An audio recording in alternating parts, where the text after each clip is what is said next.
নবম দশম শ্রেণী বা এসএসসি তুমি যে কোনো ব্যাচে হোকই থাকো না কেন, ত্রিকোণমিতি যদি তোমাদের কোনো সমস্যা হয়ে থাকে, বলতে পারছিলাম কর্তৃক আজ উচ্চতর গণিত সূচক ও লগারিদমীয় 9.5 এর একটি সম্পূর্ণ লেকচারে তোমাদের স্বাগতম।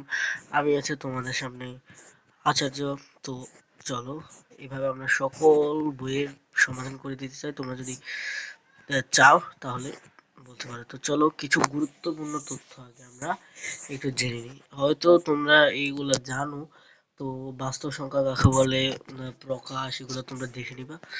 এগুলো আমরা দেখাই দিছি, তোমরা স্লাইড থেকে পড়ে নিতে পারো। এছাড়া কেননা দেখো, এটা বাস্তব সংখ্যা। তোমরা যদি জেনারেল ম্যাথে পড়ো তাহলে তোমরা এগুলো আমরা দিতাম না, তবুও একটা রিক্যাপ তোমাদের প্রয়োজন। তো এটা তোমাদের একটু গুরুত্বপূর্ণ সহকারে পড়তে হবে, যেহেতু মূলদ সংখ্যা চেনার তিনটি উপায়। মূলদ সংখ্যা তুমি কিভাবে চিনতে পারো? তো যে কোনো পূর্ণ সংখ্যা মূলদ সংখ্যা। পূর্ণ সংখ্যা মানে কি? মানে পূর্ণ সংখ্যা মানে গোটা সংখ্যা, পুরো একটা গোটা সংখ্যাকে মূলদ সংখ্যা বলা হয়। ধরো 5 বা মাইনাস, এবং এটা কিন্তু জিরো সহ না, ধনাত্মক ও ঋণাত্মক। তোমরা এগুলো বুঝবে, যেহেতু তোমরা বাস্তব সংখ্যা কথাটা পড়ে আসছো, তো আশা করি তোমরা এগুলো বুঝবে। কোনো সংখ্যার দশমিক বিন্দুর পরে নির্দিষ্ট সংখ্যক অঙ্ক থাকলে, মনে করো এটা যেটা মূলদ সংখ্যা হয় সেটাকে পি বাই কিউ আকারে প্রকাশ করা হয়। তোমরা আশা করি এগুলো জানো। তো আমরা মনে করো হাফ এটাকে আমরা পি বাই কিউ আকারে প্রকাশ করলাম। ধরো এটার মান হচ্ছে 0.5, তখন 0.5 তো একটা নির্দিষ্ট জায়গায় থেমে গেছে না, এরপরে তো আর অসীম নয়। ইটস নট আ মানে এটা তো ইনফিনিটিভ নয় না। তো তার জন্যই এগুলা বুঝছো। আর আবৃত দশমিক সংখ্যা, যেমন এগুলা পৌনঃপুনিক থাকলে আর কি, যেগুলো থাকে সেগুলা মূলদ সংখ্যা। আর এগুলা বাদে সেগুলো হচ্ছে কি অমূলদ সংখ্যা। তো এগুলো তোমরা হয়তো পারো, তো এগুলো পড়ে নেবে। তো এখানে এক নজর সবগুলা দেখে নিলে তোমাদের একটু রিভিশন হয়ে যাবে। চলো, স্বাভাবিক সংখ্যা সেটকে এন দ্বারা প্রকাশ করা হয়। এটাকে বোল্ড ভাবে এগুলাকে লেখা হয়। এই যে তুমি এগুলো লিখবে, এগুলো বোল্ড হরফে লেখা হয়েছে, ঠিক আছে? এগুলো হয়তো তোমরা জানো। তো বোল্ড হরফে সারি সংখ্যা সেট এন, তারপর পূর্ণ সংখ্যা সেট জেড, তারপর মূল সংখ্যা সেট কিউ, তারপরে অমূলদ সংখ্যা সেট কিউ প্রাইম, তারপর বাস্তব সংখ্যা সেটকে আর দ্বারা প্রকাশ করা। আর এটা এমসিকিউর জন্য ভেরি ইম্পর্টেন্ট, খুবই ইম্পর্টেন্ট।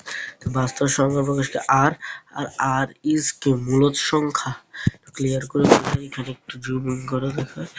তো এই আর রিয়েল নাম্বারটা হচ্ছে মূলদ সংখ্যা ও অমূলদ সংখ্যার কি অমূলদ সংখ্যার ইউনিয়ন, মানে সংযোগশেল, মানে সকল কিছু।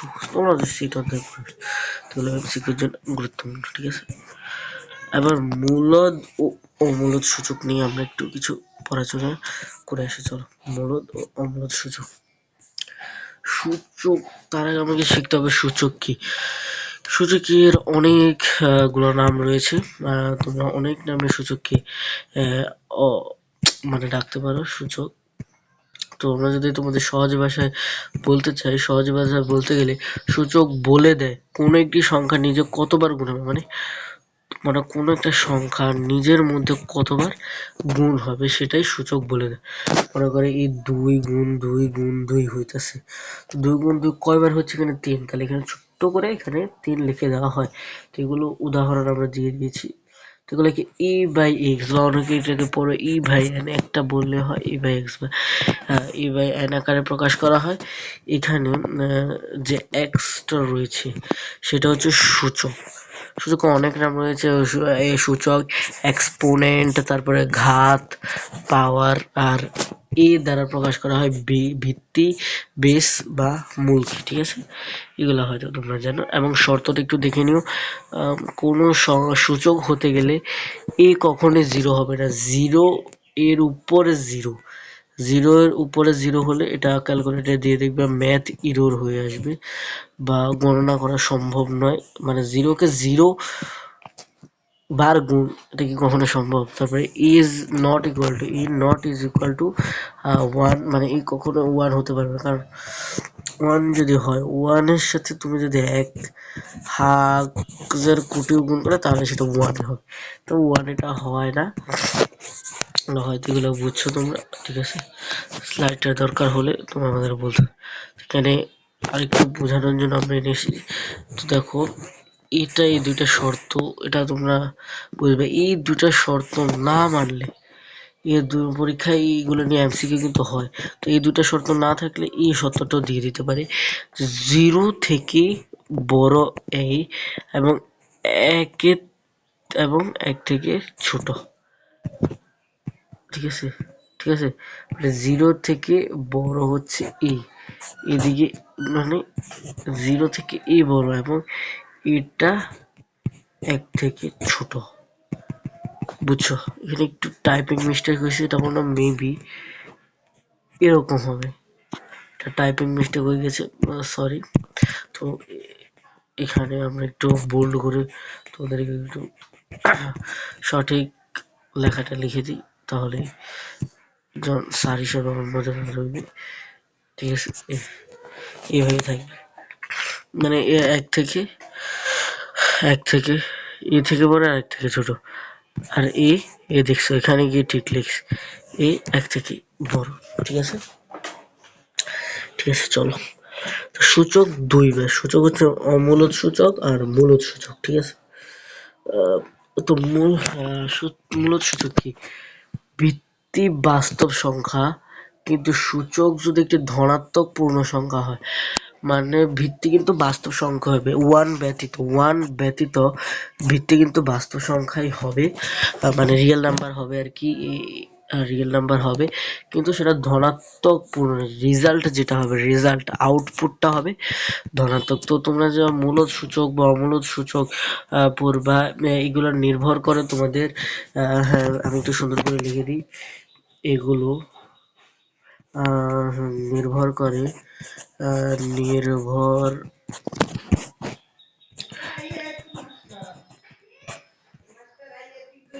এগুলো নির্ভর করে কিসের উপর? এদের আউটপুটের উপর,